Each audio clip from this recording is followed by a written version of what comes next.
What's up mga ka-exorize? This is Papa Sep TV. For today's video, ang pag-uusapan natin is kung paano nga ba mag-bank transfer from Landbank to Metrobank. No? So, yun ang pag-uusapan natin ngayon. Pero bago ang lahat, intro muna tayo para mukhang pro. Subscribe now and press the bell icon. Never miss an update.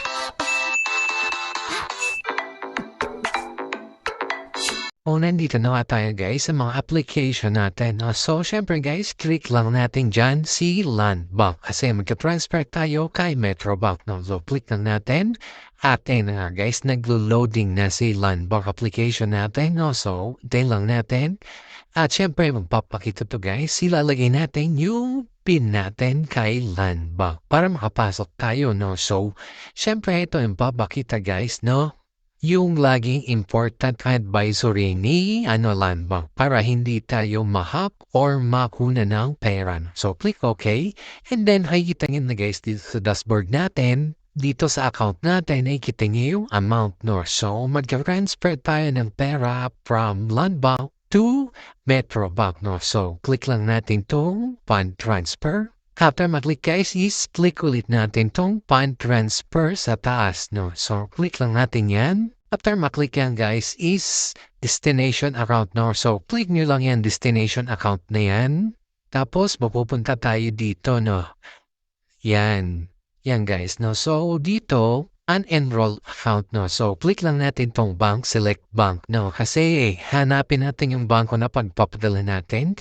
At na-click natin. So, hanapin lang natin dito si Metrobank. So, swipe lang natin yan pataas para makita natin si Metrobank.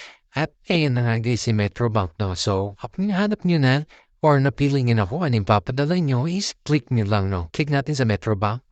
After maklik guys is ilalagay nyo dito yung account nyo, account number, account name, mobile phone, or yung email nyo, no? So, after nyo manilagay lahat yan, click lang natin kung kulay green sa baba yung proceed, no? So, click lang natin yan.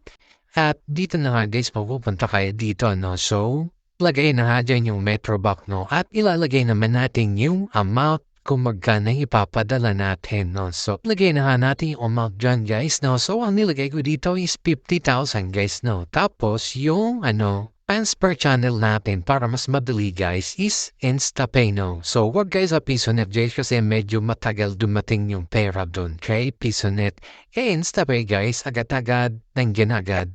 For purpose guys, ang nilagay ko na lang is payment, no? So, kapag okay na lahat, so, click nyo lang yung kulay green sa baba, yung transfer now, no? So, after nyo ma-click guys is, syempre guys, i-review nyo itong receipt, no? Bago nyo i-confirm, no? So, review nyo isa-isa kung tama ba yung account name, yung account number. So, isa-isa nyo guys, no? Para sure tayo kasi malaking amount yung ito transfer natin. At yung transfer pin ito guys is 15 pesos. So, maliit lang naman, no? So, kung okay na lahat is click confirm nyo lang sa baba. After click confirm guys, hihingi si Landbank na OTP pin, no? So, kapag okay na is confirm nyo lang or submit nyo lang guys, no? So, nakikita nyo naman dyan. Basahin nyo na lang. At eto na nga yung receipt guys. Tapos po yung pag-transfer natin from Landbank to Metrobank, no? So, napakadali lang, no? So, syempre guys, kung nagustuhan nyo itong video na to, please don't forget to like, share, and subscribe. Thank you and God bless.